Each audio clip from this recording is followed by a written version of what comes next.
Cursed. Cursed. We all go a little mad sometimes.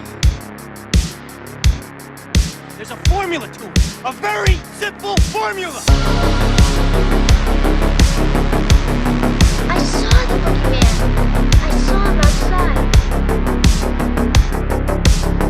What's your favorite scary movie? Hey everybody, welcome to a brand new Tomb of Terrors with me, Old Man Brad. Whether you are new or returning, thank you so much for clicking on my episode to listen to. I truly appreciate it. If you love the show, drop me a review on your favorite podcast app. Or you can support the show over on Patreon. It's patreon.com/oldmanbrad. Follow me on social media. Just look for Old Man Brad on Blue Sky, Tomb of Terrors on Instagram, and of course, look up Old Man Brad on Letterboxd so you can see all the watches I do. So this episode is a bit of a celebration. I hit 10 years as a podcaster. So podcasting through multiple shows up to today, meeting so many people. So we're going to take a look back to 2016 and some of the horror films that I loved out of it. I'm going to mention a few others that aren't horror. And I have some of my podcasting friends. They gave me some of their favorites from 2016 that I'm going to drop here and there. But yeah, 10 years podcasting. Started out as one of the hosts of The Cinema Guys, which I podcasted over there for 7 years. Go check them out. And I decided it was time for me to leave. And I really honestly wanted to focus more on horror movies and doing interviews. So that's kind of where we've become here with this show, which this show's been running a little over 3 years consistently. I had a few other shows that kind of came and went, like I'll Get a Burger. That was with my wife. We did a health journey for a bit, and we kind of just fell off. And then my buddy Gerald over at Awards Garage, he and I started Apple TV Plus, talking about Apple TV shows and movies.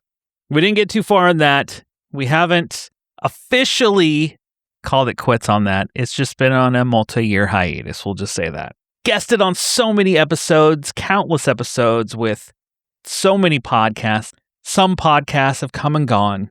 And I co-host the Horror Hound Film Festival podcast with my good friend JK. I have been talking on mic for a long time. It doesn't feel like 10 years. Let's just say that. And I'm having the time of my life doing this right now. So I have no signs of slowing down. Hopefully I can do it for another 10 and just enjoy the hell out of this. Really quick, I do want to tell you, if you are in the Cincinnati area, come out to Frightful Fridays on the third Friday of the month. So thankful to be partnered with the Esquire Theater to host a horror screening once a month. And our screening for August. So next week on August 21st, we are going to be showing Night of the Vamp Friars. This is a movie produced by Vinegar Syndrome. It's their first wholly produced film, and we get a chance to screen it. It premiered at Chattanooga and has done some screenings here and there. We're excited to be able to bring it to you here in Cincinnati, but come out August 21st at 10 p.m. Let's watch a movie together. We're going to step back 10 years, a whole decade. Can you believe it's been a decade since 2016? And so much has happened in that 10 years. I mean, we had a pandemic in there. We won't even get into the political things, but so many things have happened. And as I was looking back at some of the films from 2016, I was like, oh yeah, this movie. Oh yeah, this movie. And overall, like, it was a strong year. But in my mind, I thought there were some other films that were even stronger. Not to take anything away from what came out. There are some great films that came out in 2016. A couple of my favorite non-horror movies, before we dive into horror movies, is Rogue One, A Star Wars Story, came out in 2016. Absolutely love Rogue One. One of my favorite Star Wars movies. And this pick that will be divided amongst many people, that is Batman v Superman: Dawn of Justice, particularly the director's cut. It's one of my favorite comic book movies. I love it so much. I know it's going to be divisive. Some people are going to be like, are you crazy? But yes, BVS, the director's cut, I love it. Before I dive into my first horror pick, going to give some choices from my good friend Jason over at I've Seen That. Go check out his blog over at I've Seen That, and it's Scene, SCENE, like scene of a movie. Some that he listed: Green Room, Lights Out, Don't Breathe, 10 Cloverfield Lane, Train to Busan, Rogue One, Arrival, La La Land, Edge of 17, Sing Street, just to name a few. And some people I asked, how did we meet within this 10 years? And he said he found himself on Twitter around the pandemic, and our paths crossed when my good friend Drew and I did a horror challenge. We used to do different challenges each year. I think we kind of started it in 2020 or 2021, where we did like 100 days of horror, 150 days of horror, and kind of went up and realized, oh crap, we're kind of getting, more, we're biting off more than we can chew. So, but that's how he found us. Now he's a patron, one of the patrons of Old Man Brad. He's an awesome dude. We are on a couple Discords together, chatting all day long. But go check out his stuff. I've Seen That. I'm going to drop one from Chris Yaney. He said, Deadpool is a horror and a rom-com. He just wanted to throw that out there. All right, so my picks for horror movies, I'm going to give just a few, but I'm not going to make it like a list of like, here are my top 5. I'm just going to throw some out there that I just really like from 2016. And the first one I want to throw out there is Don't Breathe. This is directed by Fede Alvarez. He was coming off of the Evil Dead movie that he did, the requel, kind of a remake / sequel in the Evil Dead series. This movie came out, so I was like, I was really excited because I liked his Evil Dead. The trailers really intrigued me. And going in, this movie is tense. It's a home invasion movie with these kids breaking into this house of this blind man. Unfortunate for them, things don't go too well once they break in. And this movie, I mean, it deals with a lot of like that silence because they can't make noise or anything like that because his other senses are heightened. So, and he uses them to kind of track them and see where they are. Don't Breathe is so good. Love that movie. The sequel, that's a whole different thing. Didn't love that one. But this first Don't Breathe from 2016, if you've never seen it, you definitely have to go check that out. So before our next pick, I'm going to jump over to Brett from Dissect That Film with a few movies that he loved from 2016. Conjuring 2, Lights Out, The Void, Pool Party Massacre, Train to Busan, Split, Terrifier. And then he says the garbage that is Resident Evil, The Final Chapter, which might make it on the list. The Autopsy of Jane Doe. And for he and I, he remembers we met through Gerald when it was 2Ps before it became Awards Garage. We met, I think, through his Discord, I'm pretty sure. He says, you're always a joy to talk to, and the fact you're willing to talk about any movie, like the 2017 The Mummy, shows how dedicated and fun you are. Here's to 10 more. Thank you, Brett. And boy, I never thought I'd have to watch Tom Cruise's The Mummy. Not just once. Like I saw it one time and I was like, that's enough. But rewatching it for his podcast to be able to come on and talk about it, whew, that was something. All right, another pick for 2016 I have. It was mentioned a couple times here, and that is Green Room, starring the late Anton Yelchin. This movie, just like Don't Breathe, is intense. It takes place in a bar, like a punk bar, and just shit goes wild and crazy, bloody, lot of crap going down. When I saw this in the theater, it's one of those where you're kind of gripping your seat because it's just full of tense moments, tense things. If you have not seen Green Room, you have to seek it out. You have to see it.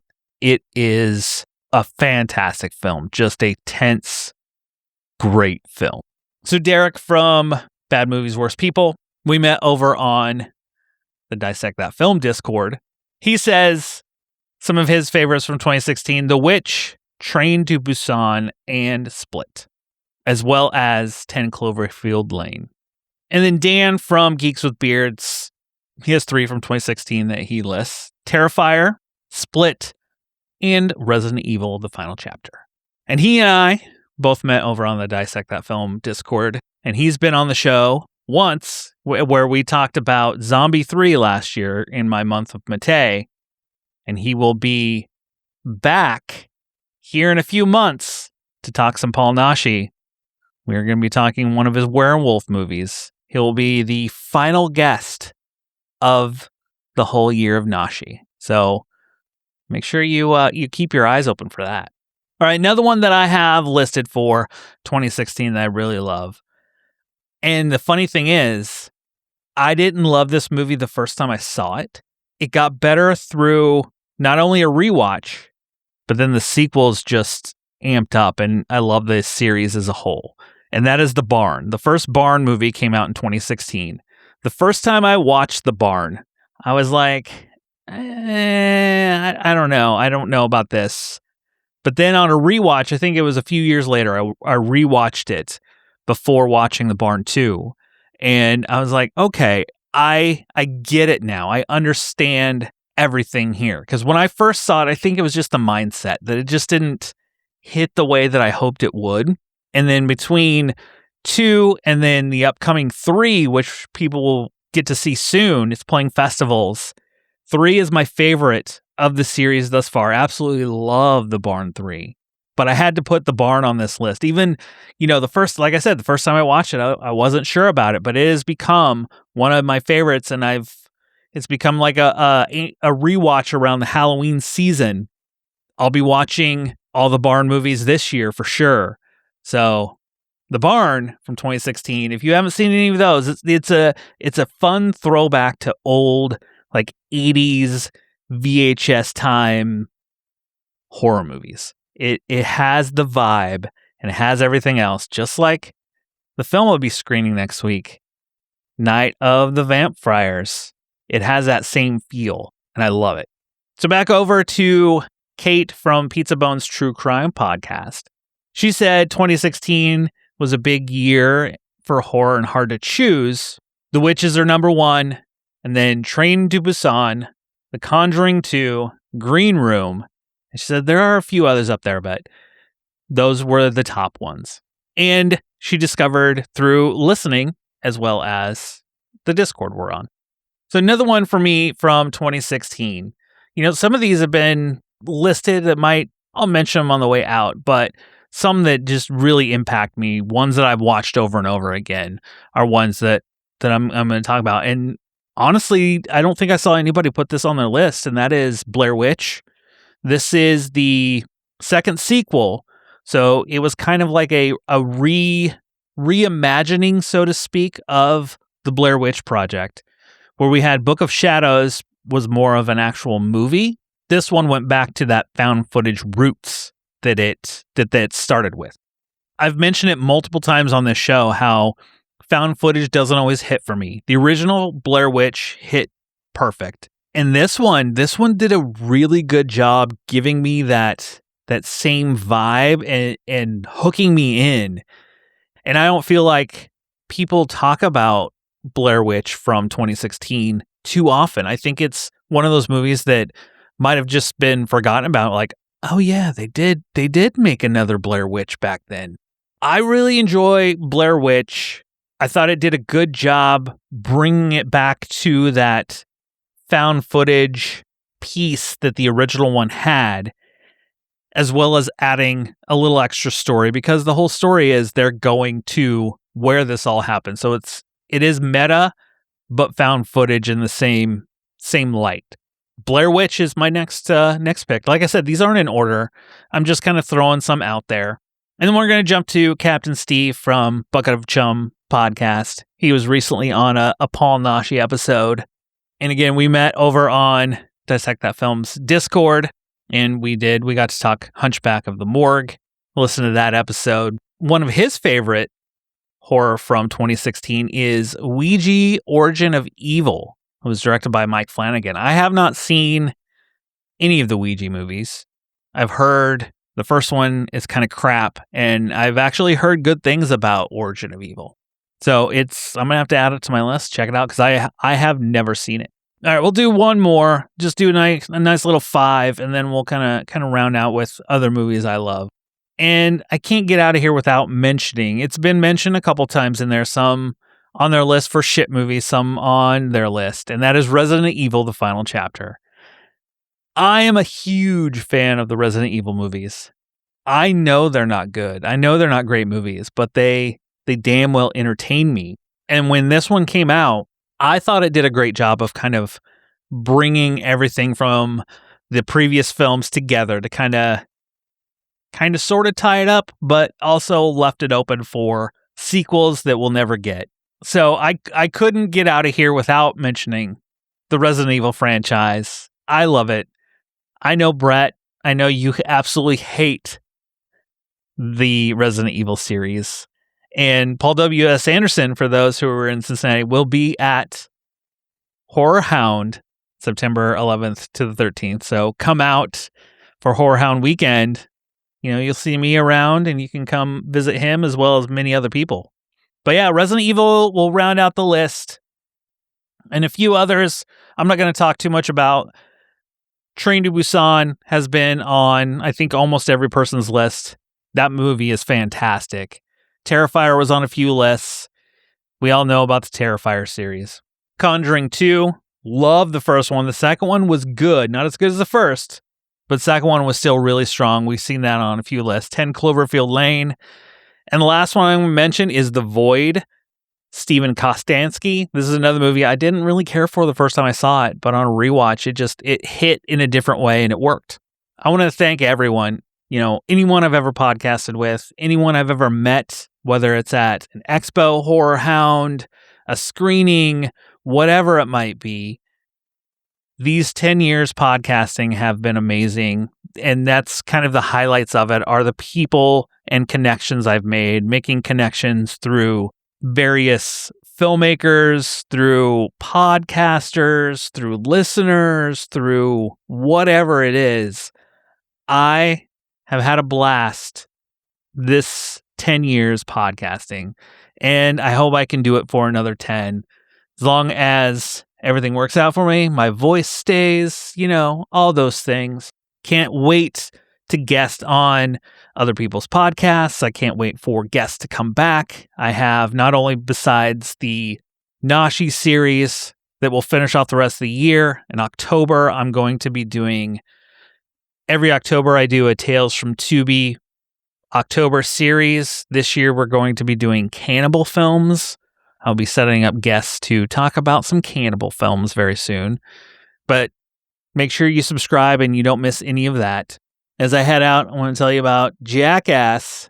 Is it ever really the end if you experience it again and again and again?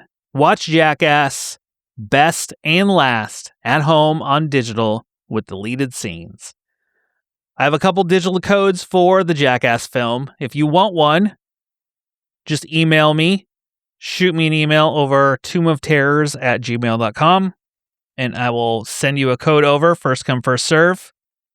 There you go.